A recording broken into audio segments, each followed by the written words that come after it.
নমস্কার বন্ধুরা, আজকে আপনাদের কাছে আমি শেয়ার করছি দই বড়া। দই বড়া কীরকমভাবে বানাতে হয় আজকে আপনাদের সাথে এটাই শেয়ার করব। তো চলুন রেসিপিতে যাওয়া যাক। এই যে আমি কালকে ডালটা ভিজে রেখেছিলাম, 750 মতন ডালটা হবে। তো এই যে পুরোটা ভিজে গেছে এই যে। তো চলুন এই যে মিক্সি রেডি করে নিয়েছি, মিক্সিতে এবার বেটে দিই। জানো তো মিক্সির বড় বাটিটা আছে, তো ওইটার না একটুখানি অসুবিধা হয়। নিচের দিকটা পেশা হয় ভালো করে, উপরের দিকটা হয় না, গোটা গোটা থেকে যায়। তাই এই যে ছোটো বাটিতে করেই আমি মিক্সিতে পিসি। একটু অসুবিধা হয়, কেন অনেকটা জিনিস ছিল, কি করা যাবে।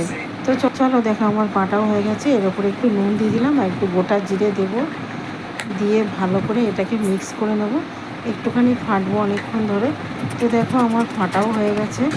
আর একটা বাটিতে জল নিয়ে দেখবো এটাকে ভালো করে ফাটা হয়েছে কি না। তো দেখলাম এই যে ভেসে উঠেছে, ভালোই ফাটা হয়ে গেছে। এটা হচ্ছে তেঁতুল। তেঁতুলটাকে ভিজিয়ে রেখেছিলাম, তেঁতুলের পাল্পটা বার করব, বের করে এটাকে চাটনি বানাবো গুড় দিয়ে। তো দেখো এই যে গ্যাস জ্বেলে দিয়েছি আর কড়াইও বসিয়ে দিয়েছি। বসিয়ে দেওয়ার পরে এই তেঁতুলের পাল্পটা দিয়ে দেবো। দেওয়ার পরে আমি অনেকক্ষণ ধরে জাল দেবো। একটু যখন ফুটে উঠবে তখন এবার গুড়টা দিয়ে দেবো। তো গুড় আমার প্রায় 1 কিলো মতন ছিল, সবটা দিইনি, 750 মতন দিয়েছিলাম। তো এই যে গুড়টা দিয়ে দিয়েছি। দেওয়ার পরে আবার একটু ফুটাবো অনেকক্ষণ ধরে। যখন দেখবে একটুখানি জলটা কমে এসছে তখন নামিয়ে নেবো। তো দেখো এদিকের কড়াইয়ে আমি ভাজা মশলাটা বানাচ্ছি, তার জন্য ধনে দিলাম গোটা, আর এই যে শুকনো লঙ্কা আর গোটা জিরে দেব। দেওয়ার পরে একটুখানি ভেজে ওটাকে নামিয়ে নেব। নামিয়ে নিয়ে গুঁড়ো করব। তো আমার তেঁতুলের চাটনিটা রেডি হয়ে গেছে। দেখো এদিকে ভাজা মশলাটা আমার মিক্সিতে পেশা হয়ে গেছে। আর এদিকে দেখো, তো প্রথমে দেখো কড়াটা বসিয়ে দিয়েছি, এর মধ্যে তেলও দিয়ে দিয়েছি। আর যেটা ব্যাটারটা আমি বেটে রেখেছিলাম সেটা একটুখানি হাতে করে নাড়িয়ে চাড়িয়ে নিয়ে এবার আমি একটা প্রথমে ছেড়ে দেখব তেলটা গরম হয়েছে কিনা। তো দেখলাম তেলটা খুব একটা ভালো গরম হয়নি, কেননা ওই বড়াটা পুরো ভেঙে গেছিলো। তারপর কিছুক্ষণ ওয়েট করে আবার আমি কিছুটা বড়া ভেজে নিচ্ছি। এই যে দেখো, তাতেও আমার একটুখানি বেশি হয়ে গেছিলো, একটু বেশি দেওয়া হয়ে গেছিলো, কী আর করা যাবে। তো একটু কষ্টই হচ্ছিল। যাই হোক, এরকম করে আমি পুরো বড়াগুলো 2-3 বার করে ভেজে নিয়েছি। তো দেখো এবার ভেজে নেওয়ার পরে, তো দেখো এই যে ভাজা হয়ে গেছে আমার।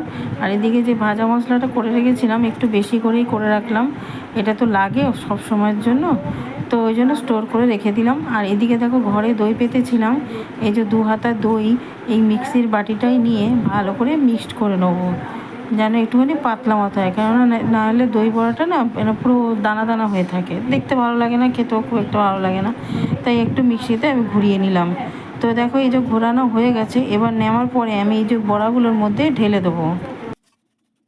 তো তোমরা তো দেখতেই পেলে, এই যে আমি ঢেলে দিয়েছি। তো একবারে হলো না বলে আমি আর একবার নিয়ে একটুখানি পেস্ট করে নিয়ে আর একবার ঢেলে দেবো, তবেই তো ভালো লাগবে খেতে, না একটুখানি ঝোল ঝোলও থাকবে। তো এর উপরে দিয়ে দেবো আমি ওই ভাজা মশলাটা, আর দিয়ে দেবো একটুখানি বিট নুনটাই হচ্ছে আসল।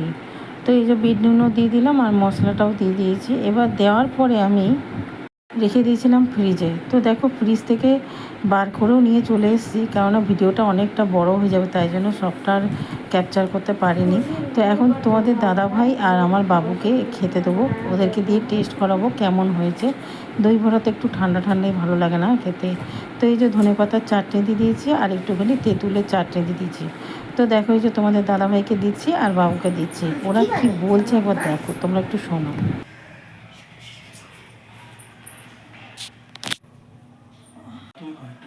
আমি খাচ্ছি, খেয়ে বলো কীরকম হয়েছে। খুব ভালো। ভালো হয়েছে? টক মিষ্টি ঝাল সব ঠিক আছে? Heavy heavy. হেভি। তোমরা তো শুনতেই পেলে আমার ছেলে আর তোমাদের দাদাভাই কি বললো।